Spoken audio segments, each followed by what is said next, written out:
Boa tarde a todos, eu sou o Joás e pretendo falar um pouco sobre substâncias heterocíclicas aromáticas e antiaromaticidade.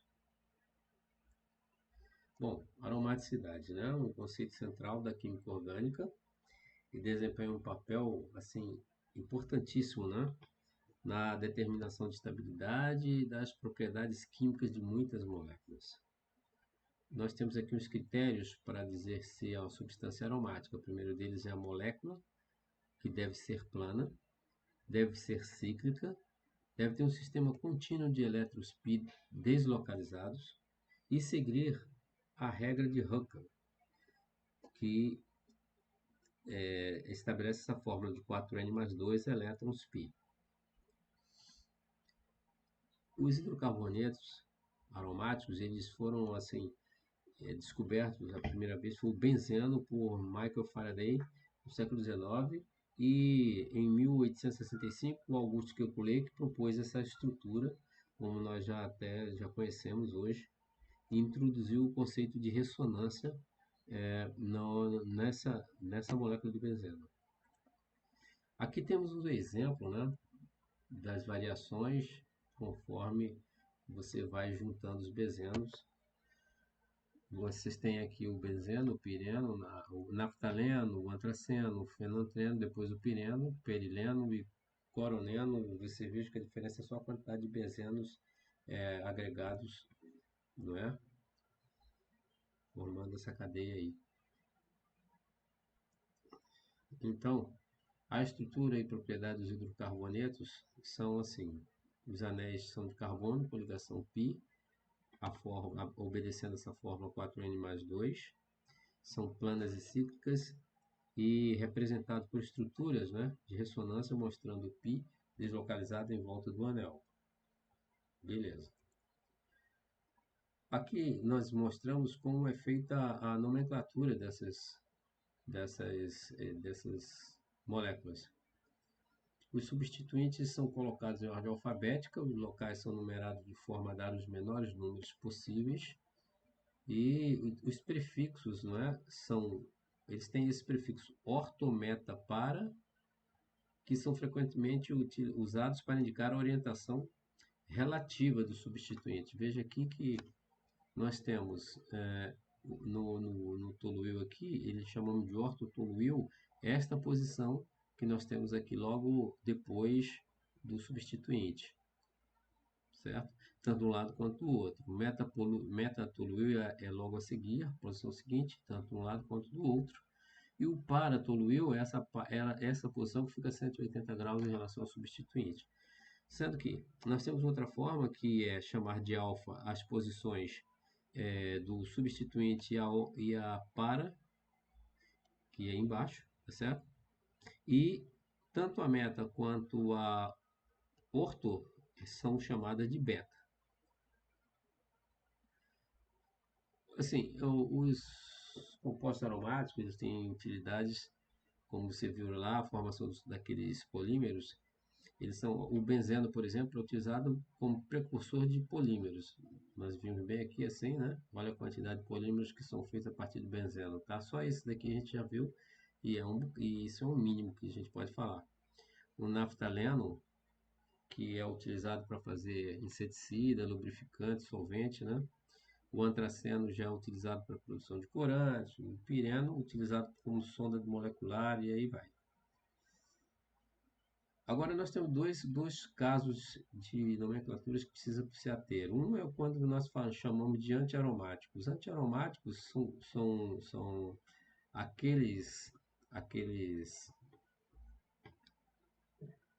aquelas moléculas que seguem todas as regras de um aromático, exceto no particular da fórmula 4n mais 2, porque ela sempre vai dar um resultado par, certo? Um número par de ligações π, ou ao inverso, a fórmula aqui dos aromáticos sempre dá um número ímpar de pares. Os não aromáticos não atendem a todos os critérios de aromaticidade. No caso não aromático é que você vê que aqui ele, por exemplo, nesse caso desse ciclo octatetraene, ele está fora do plano. Então ele não pode ser um aromático de jeito nenhum. Ele é um não aromático. Agora, aromaticidade e anti-aromaticidade. Aromaticidade é a estabilidade especial dos compostos devido à conjugação cíclica de ressonância. Esses compostos se assemelham ao benzeno. A aromaticidade e anti-aromaticidade são conceitos importantes na química orgânica e eles ajudam a explicar as propriedades químicas e físicas de uma variedade grande de compostos orgânicos. Aqui aquele detalhe da regra de Hochschild para um e para o outro, certo? E agora a particularidade de um composto aromático, ele tem a reatividade reduzida, ele é estável, é tranquilão. Então, as moléculas aromáticas são mais resistentes a reações de substituição e de adição do que as moléculas alifáticas, né, de cadeia alifática. A reatividade nucleofílica existe, mas sob condições especiais que elas existem. Elas podem ser reativas ou não. Mas a reatividade eletrofílica, elas são reativas sim, e são reativas a reagentes eletrofílicos, como o ácido nítrico e o cloro. Já os antiaromáticos, a reatividade é aumentada. Os compostos antiaromáticos são mais reativos a reações de substituição e adição do que as moléculas aromáticas. A reatividade nucleofílica é reduzida e a reatividade eletrofílica também é reduzida. Tá certo? Aqui tem uma comparação entre as duas, né? Enquanto a aromaticidade é estável, a antiaromaticidade é instável, a relatividade é reduzida, e no caso da antiaromaticidade a reatividade é aumentada. Na aromaticidade, a reatividade eletrofílica, ela pode acontecer, ela acontece na verdade, né? E a eletrofílica, no caso da antiaromaticidade, é reduzida. Já a reatividade nucleofílica pode ou não acontecer, enquanto que na antiaromaticidade ela é muito reduzida também. Vamos falar das substâncias heterocíclicas. São moléculas cíclicas, né? Que contêm átomos diferentes no seu anel. Não são todos de carbono. Você pode ter um átomo ali de nitrogênio, oxigênio, enxofre, fósforo ali no meio da cadeia, um ou mais, né? Quando as substâncias também possuem propriedades aromáticas, elas são chamadas de heterocíclicas aromáticas. São substâncias da maior importância para diversas finalidades. Por exemplo, os alcaloides, né? São substâncias também heterocíclicas, medicamentos, produtos naturais, vitaminas, os aminoácidos, né? Nucleosídeos e nucleotídeos, e os ácidos nucleicos, todos eles são heterocíclicos, não é? E aqui nós temos um exemplo de compostos aromáticos heterocíclicos, em que do nosso lado esquerdo nós temos os mononucleares, né? E do lado direito os polinucleares. Nós temos o pirol, o furano, o tiofeno, piridina, com somente uma cadeia aqui, um ciclo fechado, tá vendo? Só que dentro dele tem nitrogênio num, oxigênio no outro, fósforo no outro e nitrogênio no outro de novo, só que ele é de 6. Uma cadeia de 6. Aqui já tem mais de um.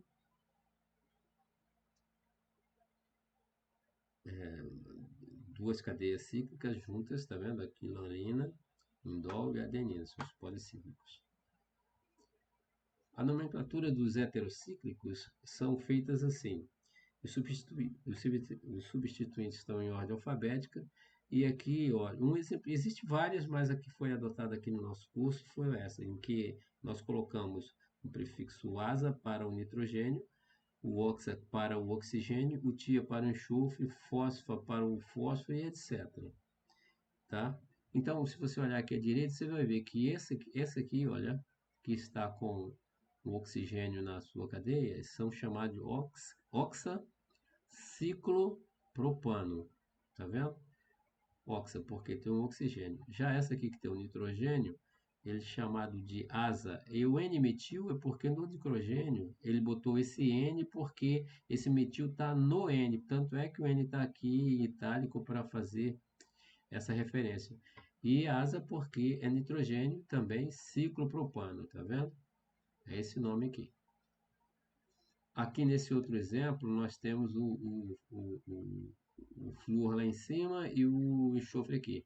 Então, ele diz assim, 2 fluoro, porque é 1, 2, ele está na posição 2 em relação ao enxofre, né, que é o inicial. 2 fluotia de enxofre ciclopropano. E aí são os outros exemplos aí que vocês podem ver.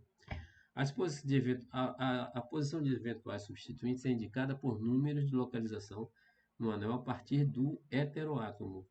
Os números são formados assim, a direção deles é sempre a que dá os menores números para formar o nome. Aqui nós falamos agora da amina, que é uma das mais é o grupo mais assim utilizado, mais popular, né, nessa história de heterocíclicos, porque ele possui nitrogênio em sua composição. E ele não é, além de ser uma base e um nucleófilo, ele serve de base para outros compostos. Aqui temos heterociclos biologicamente importantes, que são esses aqui. Se você estiver olhando, aqui você vê que eles têm 2 nitrogênios. Aqui um está combinado com o hidrogênio e o de cá não está, mas se tiver um hidrogênio aqui, vocês podem ver que eles são isométricos. Olha, se você cortar aqui no meio, você vê que um lado é exatamente igual ao outro. Tá? É só um detalhe, uma característica aqui para isso. Aqui nós estamos vendo uma outra particularidade, não é, que você vê que nessa estrutura, que a gente chama de pirâmide triangular,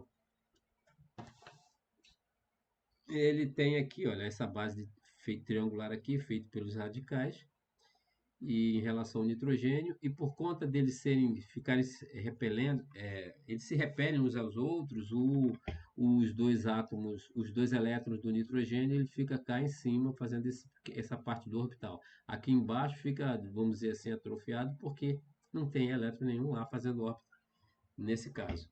Mas acontece que isso, como isso é dinâmico, existe um momento em que ele vai mudando e esses radicais acabam ficando num plano. E nesse caso, a orbital fica parecendo o orbital P e a parte de baixo daqui você vê que ela vai aumentando a ponto de ficar igual a essa parte esse outro lado aqui do orbital P, tá vendo? E aí, nesse caso, o que vai acontecer?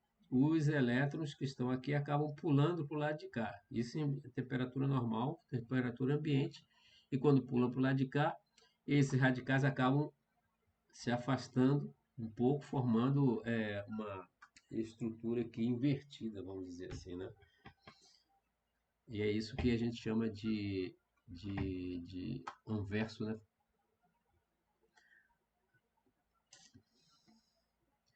Heterociclos aromáticos de anéis de 5 membros são esses casos aqui. Isso aí é bem tranquilo, vocês podem ver que são aromáticos, porque a combinação de elétrons que são 6, que dão 3 pares, não é? De orbitais π. E aqui nós temos essa orbital sp2, que 3 pares de elétrons, são 6 elétrons, não é? Dando 3 pares de elétrons nos orbitais π. E aqui nós temos o orbital sp2 perpendicular aos orbitais π no nitrogênio, onde o nitrogênio captura o outro, está compartilhando um dos elétrons com esse hidrogênio que está aqui. No outro lado, nós temos o oxigênio no lugar do nitrogênio. Ele não compartilha ninguém porque ele está com seus 2 elétrons ali e continua tudo bem. Um é o pirol e o outro é o furano. Aqui são os heterociclos de 6 membros. Aqui, no caso, o nitrogênio não tem 2 elétrons, por isso que ele mantém essa parte cíclica dele aqui, ok? E esse elétron que poderia estar aqui fazendo um par, ele está aqui junto no orbital sp2, que está completo, então está tudo estável, está tudo numa boa. E é isso aí. Bom, é o que tínhamos para agora sobre esses assuntos, tá bom? Eu agradeço a todos. Uma boa tarde.